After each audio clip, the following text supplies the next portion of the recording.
Diga para ele: ande sob a palavra. Ande sob a palavra. Ai de nós se não andarmos sob a palavra. Queridos, temos que andar sob a palavra.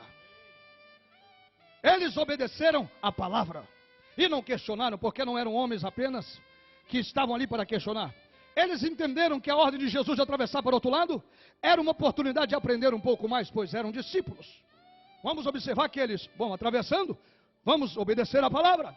A palavra é para atravessar. Alguma coisa tem do outro lado, porque o mestre está mandando e nós obedeceremos. Agora, compreenda uma coisa: os que obedecem a palavra passam por essa situação que os discípulos passaram aqui. Vamos analisar. Este barquinho é a sua vida. Este barco agora é você. Olhe para o irmão que está do seu lado e diga: esse barco é você. Diga bem: esse barco é você. Vamos ver que barco é esse. O que é que esse barco tem com a minha vida, pastor? Olhe bem, os discípulos foram obedientes porque o Senhor disse: atravessem para o outro lado. E eles olharam, ouviram a palavra, obedeceram a palavra e foram atravessar para o outro lado, obedecendo a palavra. Queridos irmãos, sabe o que aconteceu? A Bíblia diz que eles começaram a se afadigar, começaram a ter problemas no remo. Eles dividiram o remo um para com o outro. Um remava um pouco, já dava para outro. João, sua vez de remar. Já remei, Pedro. André, rema. É Tiago. Tiago, já remei. Ô Judas, você já remou? Já. Mateus, já. Não remei. Foi o primeiro a remar. Rema tu, rapaz. Eu já fui. Vou remar muito. Tá vendo aqui como eu já não aguento mais? Rema tu. Já remei. Mas todo mundo já remou? Todo mundo já remou aqui. Irmãos, eu conheço o que é remar. Morei 23 anos da minha vida em Vitória, no Espírito Santo. 23 anos da minha vida em Vitória, no Espírito Santo. E eu lembro às vezes que nós íamos para outra localidade de barco. Nós entrávamos dentro do barco. E eu lembro que remar a favor da maré, irmão Emilson, é muito fácil. É uma bênção. Não faz nem força. A maré e o vento vem ajudando. Você levanta os reminhos e vem só guiando o barquinho. E a maré vai levando, a maré vai levando, a maré vai levando, você só vai guiando. E ó, que vai, que ninguém, nem cansa. Pode pegar, encostar a cabeça, levantar a perninha, cruzar o braço e descansa, que a maré vai levando, vai levando. Agora eu quero ver na hora de voltar. Quero ver na hora de voltar. Na hora de voltar, a maré contrária e o vento também. E aí vem maré contrária e vento também contrário. E dá duas remadas. E para. Irmão, o problema não é remar contra a maré. Não é problema nenhum. Remar contra a maré, você rema, para, descansa um pouquinho. Rema, para, descansa um pouquinho. Rema. Não é problema nenhum. Não tem problema remar contra a maré. Nenhum problema, nenhum. Remar contra a maré, qualquer um rema. O problema é onde parar, remando contra a maré. Quando parar de remar, segurar o barco para ele não voltar para trás. Isso aí que eu quero ver. O problema é segurar o barco para ele não voltar para trás.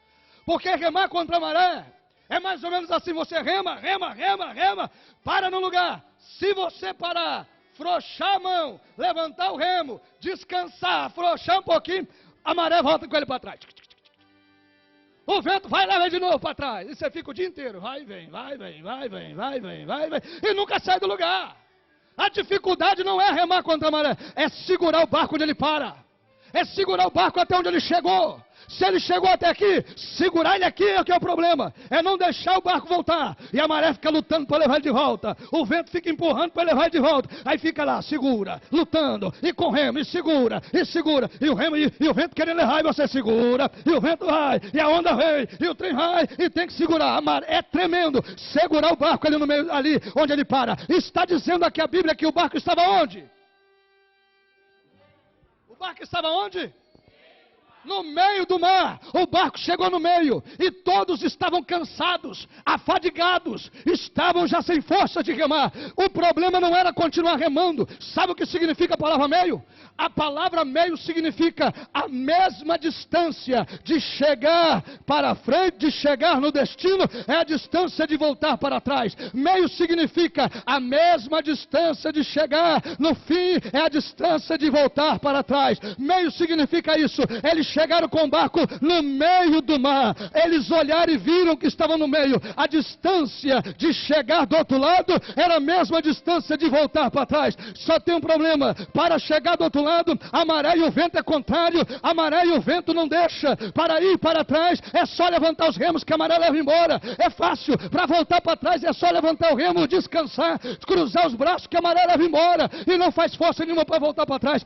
Só que ir para trás, voltar para trás, é sinônimo de desobediência. Se voltar para trás, se levantar os remos e a maré levar, está desobedecendo a palavra de Jesus, porque Jesus ordenou ir para frente. A ordem era chegar do outro lado. Chegaram no meio e descobriram que estavam sem força, sem condição de continuar. Olharam para trás e quem sabe qual é a outra personalidade do discípulo que está dentro desse barco? Sabe qual é o discípulo que está dentro desse barco aqui? Dentro desse barco tem um discípulo chamado Tomé. O discípulo chamado Tomé está dentro desse barco.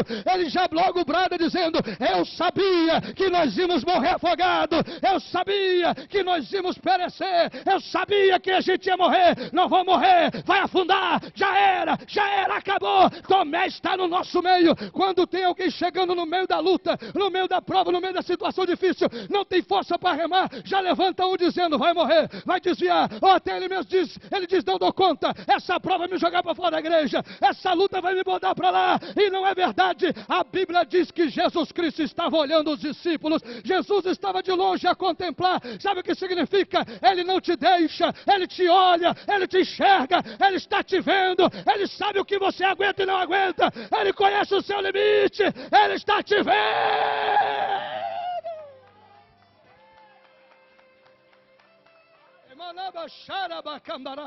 O Salmo 121 diz, que o nosso guarda não tosqueneja, ele não dorme, ele não prega os olhos, ele não cochila, ele está sempre te olhando, ele está sempre te vendo, ele está vendo você, ele sabe onde você está e sabe como você está vendo o meio. Estou no meio da prova, no meio da luta, vou voltar para trás, vou voltar para o Brasil, porque estou no meio da luta, não tem mais nada aqui. Você levanta o remo da fé, levanta o remo da perseverança, desobedece a promessa, desobedece a palavra. O que Jesus Cristo quer é que você permaneça.